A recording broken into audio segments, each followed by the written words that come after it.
Assalaamu calaykum. Waa kulliyadda ugu weyn uguna muhiimsan kulliyadaha adduunka oo dhan.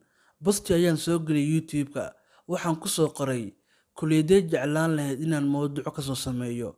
Badankiina waxa aad doorateen kulliyadda Computer Science-ka. Kulliyaddaas ayaan maanta xog muhiim ah idinka siin doonaa. Commentiga hoose inoogu soo qor kulliyadda aad jeceshahay inaan ka soo hadlo insha Allah. Inta aan mowduuceena bilaabin, fadlan muuqaalkan like inoo saar. Sababtoo ah waa inoo muhiim, dhiirigelin bay inoo noqonaysaa. Kuna soo biir kanaalkeena xog baahiye adigoo subscribe taabanaya. Kulliyadda Computer Science-ka waa midda ugu muhiimsan kulliyadaha oo dhan. Sababtoo ah shay walba oo maanta la qabanayo waxa uu ku xiran yahay kombiyuutar iyo internet. 100 sano ka hor, badanaa gacanta ayaa howlaha laga qaban jiray. Internet lama aqoon xilligaa. Ma jirin kulliyaddan muhiimka ah ee Computer Science-ka. Wuxuu waqtigu soo socdaba, internetkii baa yimaaday. Kombiyuutaradii PC-da ahaa ayaa guryaha la dhigtay. PC waxaa laga wadaa personal computer, waa laabtoobada. Markaas ayay soo baxday kulliyaddan Computer Science-ka. Gaar ahaan waxay aad u soo xoogaysatay markii uu bilaabmay qarnigan 21aad. Qof walba oo jaamacad dhigta ama jaamacadda dhameeyayba, waxaa khasab ah in kulliyaddan Computer Science-ka uu wax ka barto. Si aad casriga maanta ula jaanqaadid, ama shahaado certificate ka qaado ama mid bachelor ah ka qaado, kulley waa in aad wax un ka barataa kombiyuutarka iyo internetka waxyaalo la xiriira. Kulliyadda economic iyo shirkadaha kama maarmaan QuickBook iyo wixii la mid ah. QuickBook-gana waxa uu hoos yimaadaa kombiyuutarka. Engineering kama maarmo in uu design dejiyo. Design-kana waxaa lagu dejiyaa kombiyuutar. Dhakhtarka kama maarmo kombiyuutar. BBA-da sidoo kale. Dhammaan kulliyadaha maanta adduunka jooga oo dhan waxa ay hoos yimaadaan kulliyaddan Computer Science-ka. Qof walbana waxaa muhiim ah in uu kulliyaddan wax un ka barto. Maanta casrigan la joogo, qof aan internet iyo kombiyuutar aqoon waa qof dunida aad uga dambeeya. Waayo, hawl walba oo la qabanayo internet bay ku xiran tahay. Hadda aad i daawanaysid, waxaad iga daawanaysaa mobile ama laptop. Si aad ii daawatid, internetka ayaa lacag ku shubatay. Facebook, WhatsApp, YouTube, TikTok iyo kuwo kale oo badan waxa ay asalkooda ka yimaadeen kulliyaddan qiimaha badan ee Computer Science-ka.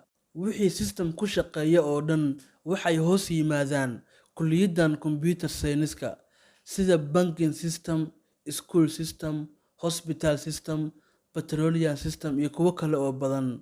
Dhammaantood waxaa develop gareeya kulliyaddan Computer Science-ka. Kulliyadda Computer Science-ka waa kulliyadda ugu fursadaha shaqo badan. Sababtoo ah maanta tiknoolajiyadda meel sare ayay gaartay. Kulliyaddaana waxay ka mid tahay kulliyadaha dadka ugu badan ay iska qoraan. Haddii uu qofka xitaa wax kale u waayo, website ayuu samaysanayaa. Website-kaas ayuu wax ku soo gudbinayaa. Qofka Computer Science-ka barta waxa uu samayn karaa programyada sida Facebook, WhatsApp iyo wixii la mid ah. Wuxuu baranayaa sida network la isugu xiro, sida system loo abuuro, wax walba oo tiknoolajiyadda la xiriirana wuu samayn karaa. Dadka kulliyaddan aad u sii barta oo si fiican u barta, qaarkood waxay noqdaan hacker, akoomada jabsada. Taasina wax fiican ma ahan in qof akoonkiisa aad jabsatid. Waxaa jira mowduucan soo wada oo ah 5 kulliyadood ee adduunka ugu mushaarka badan. 5 kulliyadood waxaa ka mid ah waxa loo yaqaano blockchain. Blockchain waxaa laga wadaa qofka ilaaliya akoomada shakhsiyaadka ay leeyihiin, sida madaxweynayaasha, fanaaniinta iyo wixii la mid ah. Xitaa shirkadaha akoomadooda wuu ilaaliyaa. Wuxuu ka ilaalinayaa dadka hackers-ka ah in ay akoonka shakhsiga u leeyahay ama shirkadda ay leedahay in ay gudaha u galaan. Weerar walba ay ku soo qaadaan, wuxuu isku dayayaa inuu difaaco. Waayo kombiyuutarku yaqaana aad buu u bartay. Shaqadaasna waxay ka mid tahay shaqooyinka mushaarka ugu badan lagu qaato. Mustaqbalkana aad baa loo raadiyaa dadka kulliyadda soo barta. Dadka hackers-ka ah ee wax jabsada iyo dadka ka difaacaya in wax la jabsado, labaduba waxay ku tacalluqaan kulliyadda Computer Science-ka. Qof walba oo kulliyadda Computer Science-ka bartay waxaa waajib ku ah inuu sii horumariyo, tiknoolajiyaddana la socdo. Waayo software cusub baa soo baxaya. Waxa waa inuu la socdaa. Qofka Computer Science-ka bartay iskiisa ayuu u shaqaysan karaa. Computer Science-ka waxaa jira kulliyad la mataan ah. Dadka qaar waxay dhahaan kulliyadda ayaa ka muhiimsanba Computer Science-ka. Haddaba kulliyadda waxaa loo yaqaanaa Computer Engineering.